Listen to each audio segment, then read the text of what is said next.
Good evening. This is Shelley Roberts. I appreciate you joining me for this masterclass this evening. We're going to be talking about getting into flow. Let's start with slides really quick. Where's the share screen?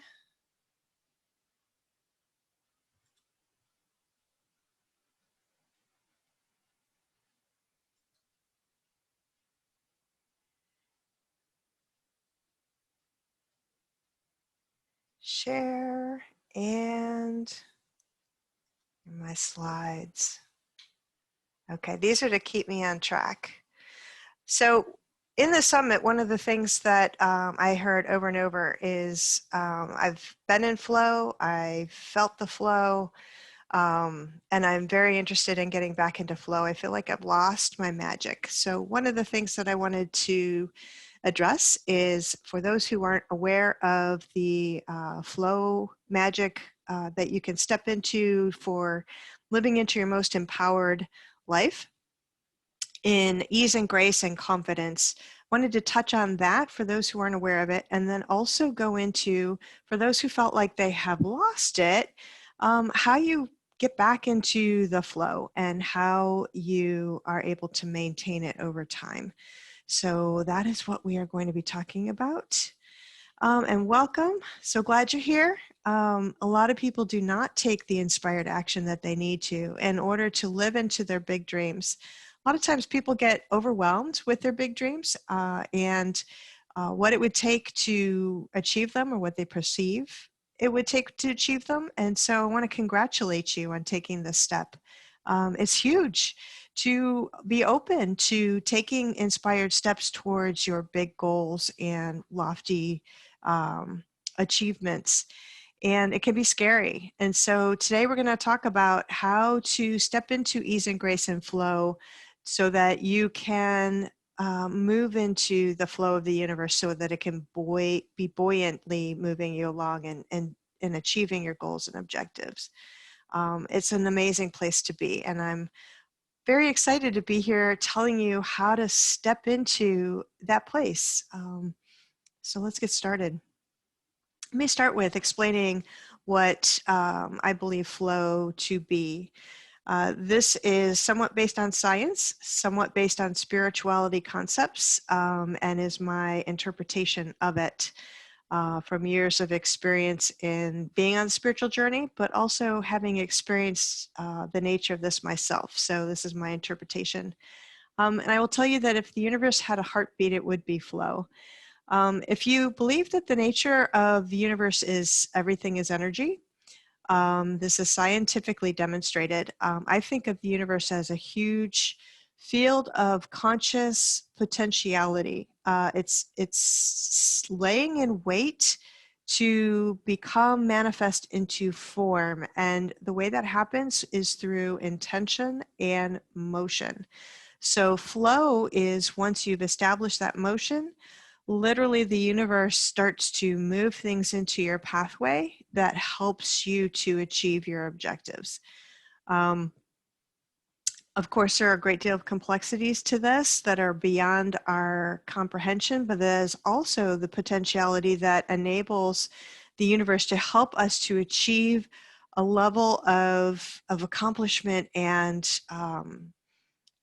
big dreams that we would never have imagined that we could have done on our own. And so because it's so much bigger and broader than what we can even comprehend, that is what enables us to step into much bigger dreams than what we would be able to infinitely imagine ourselves. So if you think of the heartbeat is, in our human experience, is a constant thump, thump, thump. When it's working properly, sometimes we've got abnormalities, which can happen. But if you think of the universe as having a heartbeat, the heartbeat of the universe would be the flow. So the eternal energetic composition of infinite possibility, which is my definition of the universe, and then in motion. So if you think of, and this occurs in nature, if you think of the cycles of the moon, or every breath that you take, breathing in and breathing out, the breath of life, breeze in the trees, birds moving in formation, the glitter of light on a lake, waves in the ocean that wave in and then wave out. There's motion in that, and may not create anything except for the actual breeze.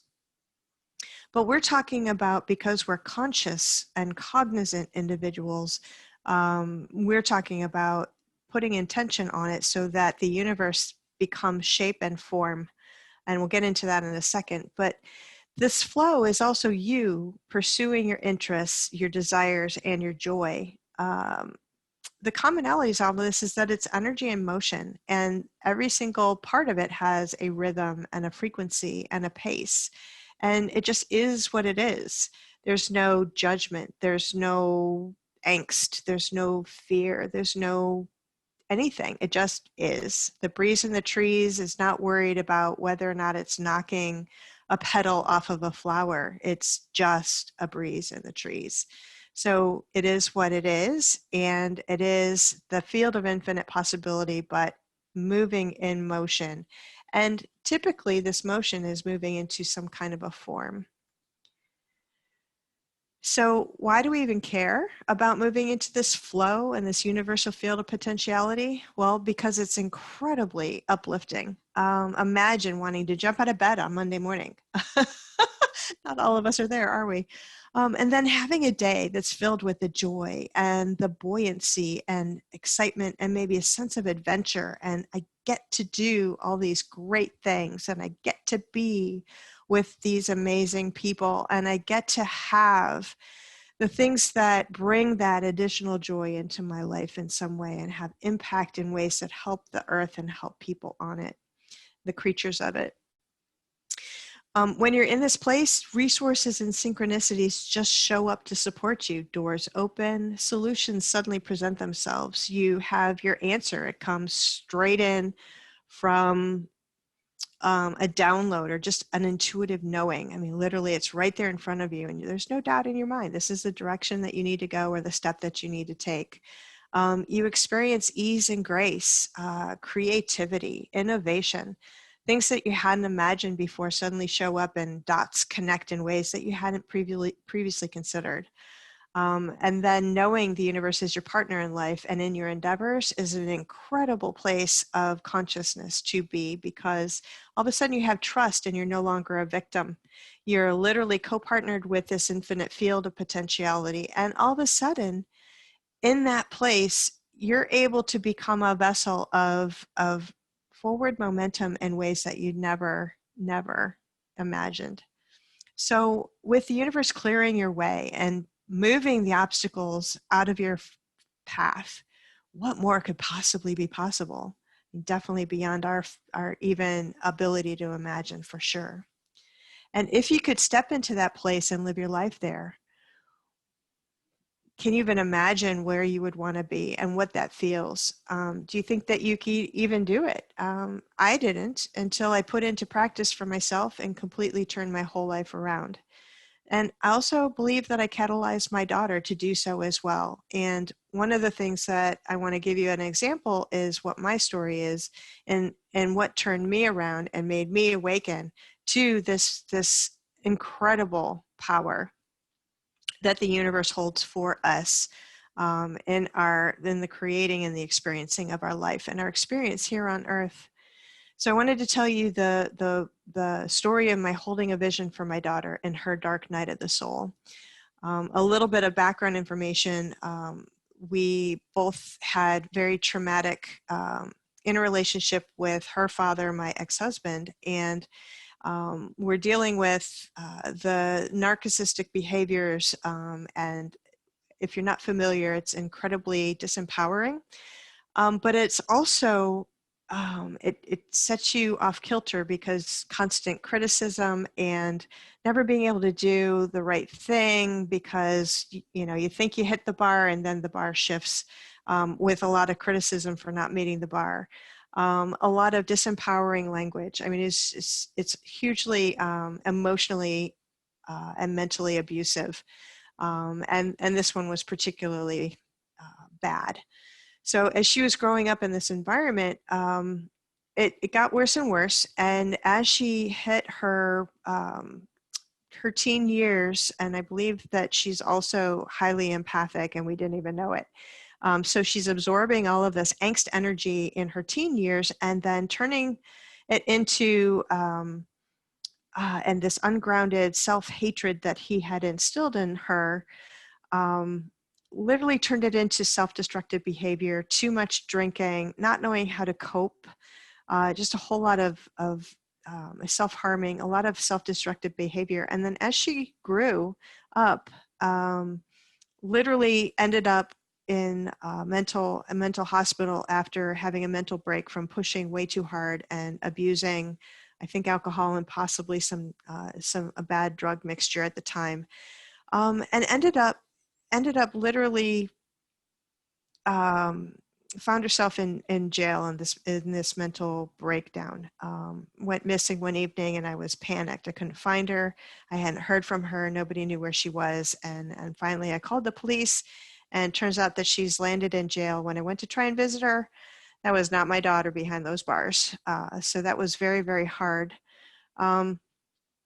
So not knowing what had happened, not knowing how it had happened, not knowing what comes out of it after it does happen, not knowing if she was going to be the same person when she came out of it. There's a lot of fear, and mother heartache in a lot of that. So it was a very, very hard place for me as her mom to be as well.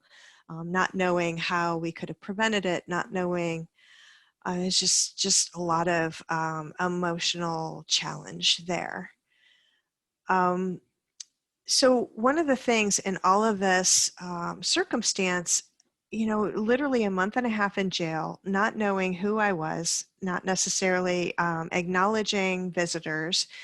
When you went to visit, she didn't know who she was talking to. So it wasn't my girl in there anymore. And finally, I was working with all of the care providers. They were absolutely amazing.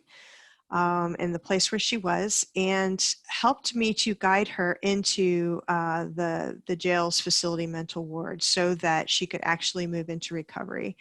I felt that that was the best thing because I knew, number one, that she wasn't going to get better on her own sitting in a jail cell, and number two, it was tearing my heart out. Literally, she would be just literally sitting in the individual cell and screaming, just screaming. It was awful, and a lot of other kinds of very challenging behaviors that were just not normal for somebody who was in the right place of mind.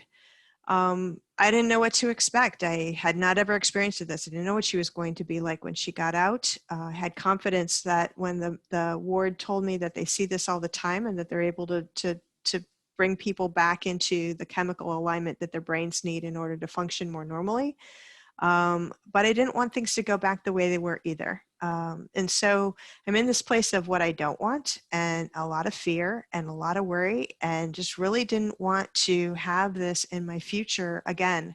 And so I decided at that point that this life event must be the turning point for both of us. And in doing that, I literally shifted the energy around the entire situation and created a vision for our future.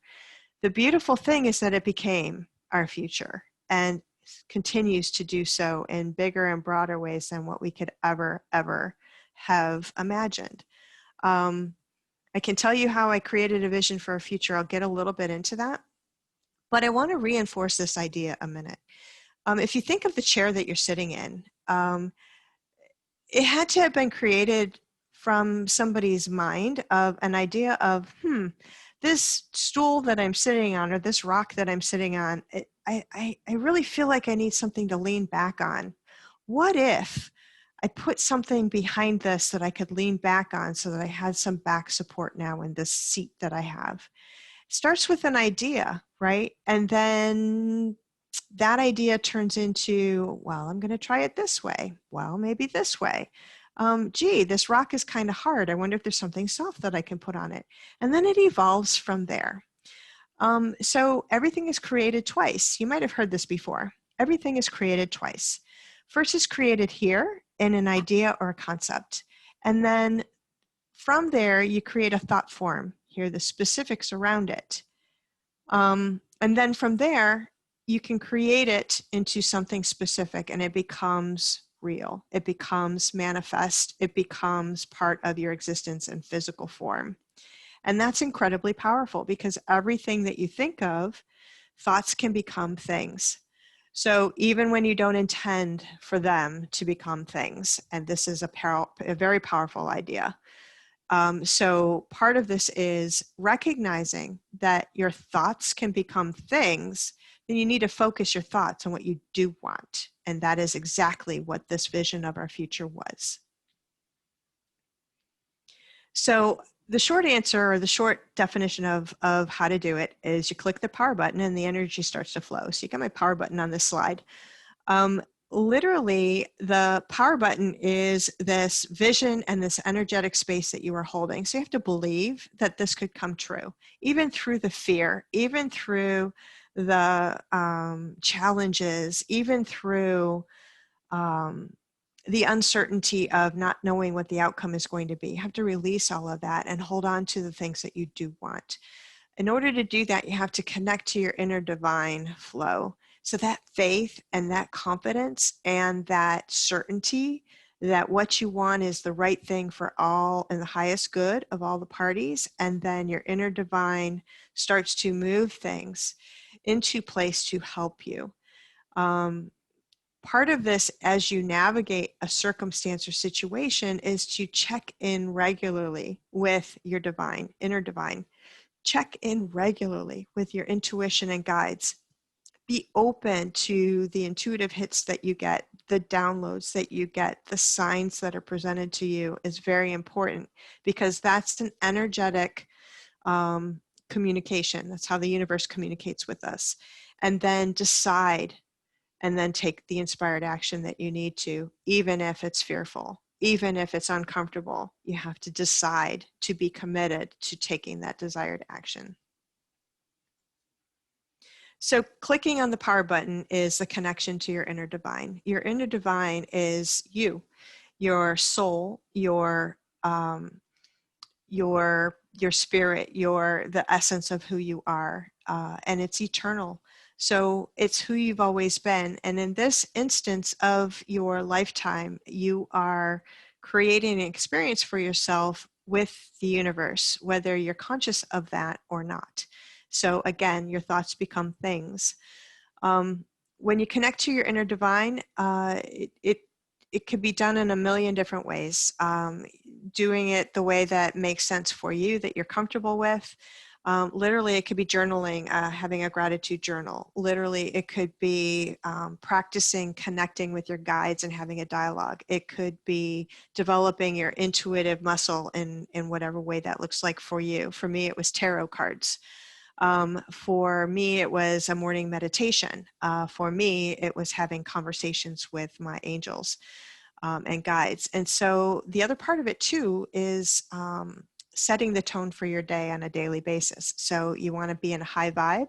And a lot of that means that you let go of the things and challenges and worries and fears that you brought forward from the day before, and literally acknowledge and recognize that you woke up today and you have another day that you can create the way that you want your day to be. And what is a lifetime but a collection of moments, right? So when you're mindful of the experience that you want to have, and you stop and take a breath and realize that this is the experience that I want to have. I want to be certain. I want to be confident. I want to be free to make the decisions that I need to make. I need to be abundant and prosperous. I want to be joyful. When you choose to have those experiences and then take the steps to create those experiences in your life, that is connecting to your inner divine and having it help you to navigate through life circumstances that are less than great. And then connect to flow and stay open to the possibility. And staying in high vibe, that's a key point. And I want to raise a really related key point to it. In a different masterclass, one of the things that I talk about is the nature of our soul energy. And our soul, for everybody, it operates at higher levels of frequency. And what I mean by that is the way that you feel when you are fearful is way down here and heavy, right? But when you're joyful, you're light, and it's, things just are hot, like listening to and dancing to music. It's like high vibe. And so staying in a place of high vibe is hard when you're in hard circumstances. And so it's maybe hard anyway. But simple things like listening to your favorite music, or listening to a podcast that inspires you, or journaling in a gratitude journal, or painting, or doing the things that you love, whatever they are. So even if it's a small thing, that's super important. So the high vibe helps you to stay connected to your inner divine, because your inner divine operates in those higher frequencies. It operates in the love or above frequency modes, which are way up here, which means that if you're way down here in worry and fear, then it's going to be hard to go through all the levels to get all the way up here. So it's a lot easier if you could stay in the middle and then spike, right? Because from here all the way up is a long way to go. So being mindful in the moment that you're choosing to be connected to more positive thoughts and more positive stories will help you to stay in that higher level range of emotion. And there's a lot of techniques, again, in the other masterclass that I teach, that I've assimilated through quite a few scientifically based work that is out there. So those are a couple of key things. So the clicking the power button to go back again is connecting to your inner divine. When you move into a place of flow, one of the ways that the universe connects and speaks with us is through our intuition, through our guides, and through signs that our guides bring to us. And it could be, the bird that in my case, my mom resonated with cardinals her entire life. And so when I see cardinals, I know that my mom is here with me. And I see it as an affirmation for whatever I happen to have been thinking or doing at that point in time. And I know a lot of people have that kind of a sign. Some people it's butterflies. Other people have other things that they particularly resonate with. And that is the universe and your guides that are encouraging you. Angel numbers is another example. A song that pops up on the radio when you're having a certain thought pattern, or all of a sudden you're driving down the road and you see a sign, literally a road sign. And the message on the road sign is exactly an affirmation of whatever it was that you were thinking of. And it's like, okay, thank you. That's happened to me more than once. So the key here, though, is to listen and acknowledge. And then if it's a guidance kind of an intuitive hit, act on the guidance. So if there's something that you need to do. But the key is to listen and acknowledge. And what that does is it reinforces that muscle, if you will, your intuitive muscle, and builds on it. And so that broadens the flow of your intuition and the way that your guides help you as you move forward on your big vision. So acknowledge the signs. Sometimes they're ambiguous, but it's still key to, you don't have to know what they mean right then, but it's still key to acknowledge them. And so, and the way that you can do that is say in your mind, thank you, I saw that whatever it was, and I acknowledge that I received that sign. And then literally write yourself a note and start to think about what was I thinking of at that point in time that it came into my awareness. And that will help you identify what that meaning was. And then definitely thank your guides and your higher self for that communication. One of the things that does, if you think of your guides as energetic beings who are here to help you, and they are conscious beings who are here to help you, then you want to be reverent and to thank them for their assistance, because they don't have to help you, but they are there because they choose in agreement with you before you came to Earth to be a part of your journey. And so they agree to be a part of this. You have free will, so they're here to help you and they want to. And so when you are open to it, they will, and you ask them, they will help you more and more. And that's another way to stay and get into flow. So definitely thank them. That encourages them to continue and to amplify the kinds of communication that you are open to. Also recognize the other side of the equation. Sometimes things come into our experience to show us what we don't want. And these aren't long, prolonged kind of events that I'm talking about. This is the boss that yells at you for 25 minutes for something that you didn't do, right? So some of this is to show you, you can't take it personal necessarily, unless you need to take the personal responsibility for what's being said. But anyway, sometimes the universe has those kinds of things that show up, but it's to show you what you don't want so that you can stay centered on what you do. So we're in a world of contrast.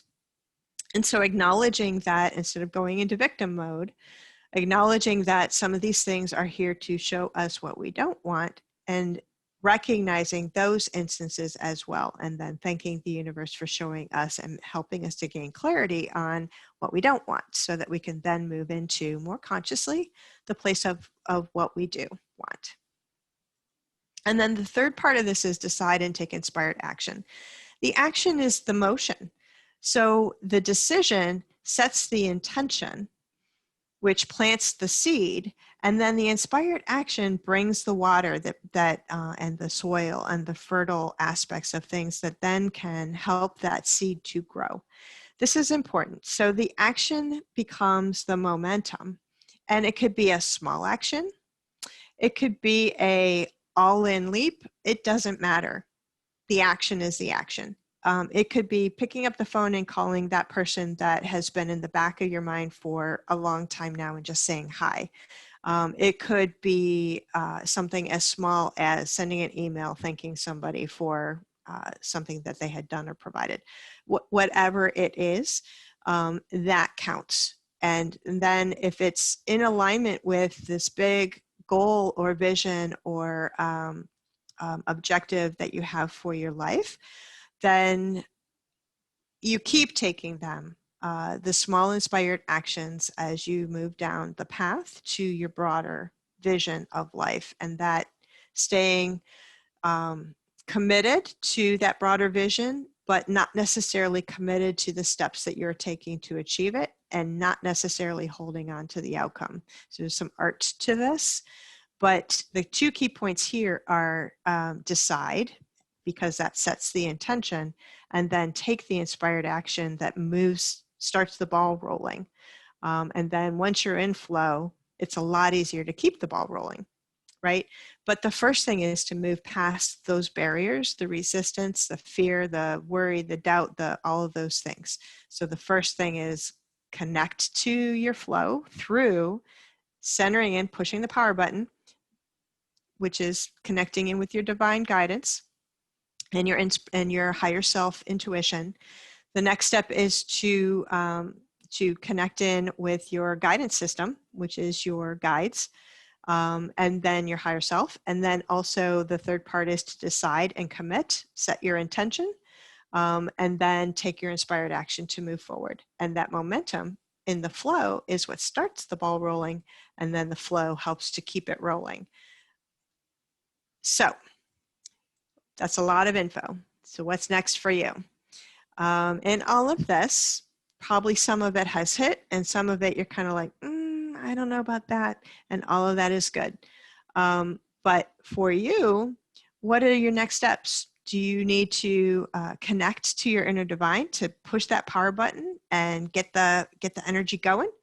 Do you you're already there, but it's not consistent. Sometimes it's on, sometimes it's off, sometimes it's hot and heavy, sometimes it's a trickle.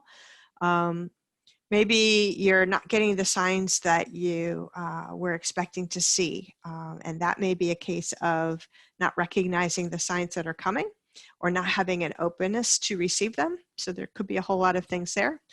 Or you just want to be more on purpose and more in flow. Maybe you're there and it's a trickle, but you want it to open up into a broader stream. So I got to tell you, this journey for me took 12 years. And in that 12 years, I did not have an earth angel who was helping me with it, which is part of the reason why it took 12 years. I stand before you guided to support you in your soul journey so that you can experience flow a whole lot sooner and more consistently than I had ever been able to back then. My intention was to step into the coaching space so that I could be in a place where I could help people to connect in a way to their flow and to their inner divine for their own life success and however they define it.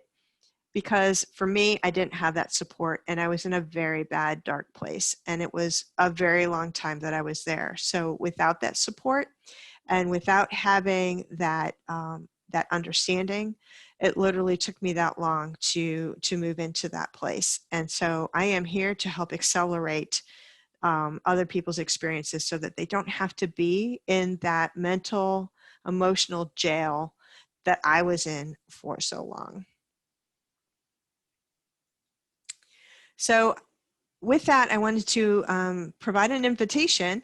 One of the next steps that I am having is inspired action. I have heard from quite a few of you as part of this journey, and the feedback that I've gotten is a need for connection. And so, and more guidance, but we're all in different places. So what I wanted to do was create a space and a container where we can have a lot of fun with this and be on the journey with some soul journeyers and fun companions. Because when you have the energy in a group, you get to feed off of each other and each other's enthusiasm, and then support each other with insights and experiences and perspectives that that maybe others would not have thought of or have been a part of. And so that sharing is so important and part of the journey. And so I created a dedicated Joyful Transformations, my company, Soulful Flow group, and to create a safe space for our discussion around this and to experience that closer connection to our higher self and to our guides. Create it if we don't feel like we have it, or to strengthen it if we feel like we do.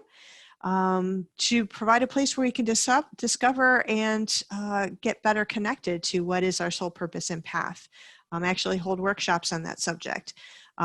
Practices for developing your intuition. There's some really super fun and easy things that you can do on a regular basis to help develop your intuition.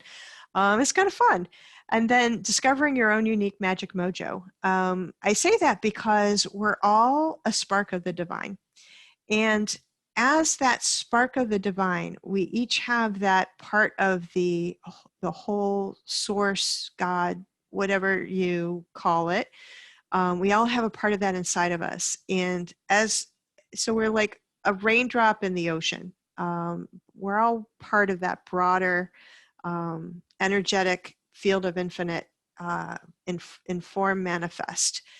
And as part of that, we have our own unique soul signature in terms of our energetics. And for that means that you are unique. There's no one else like you, not anywhere. And I love that because that individuality is right now being called forth in a very powerful way. And so discovering your own unique magic mojo and stepping into it is exactly the formula of success that I teach and recommend, help my clients to connect to for their own life visions and whatever those might be.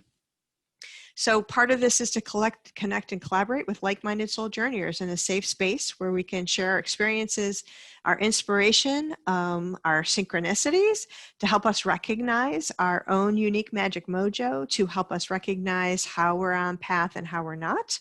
and help us meet our objectives in that direction, and then also gain support and clarity along the way. So I'm very excited to be kicking this off.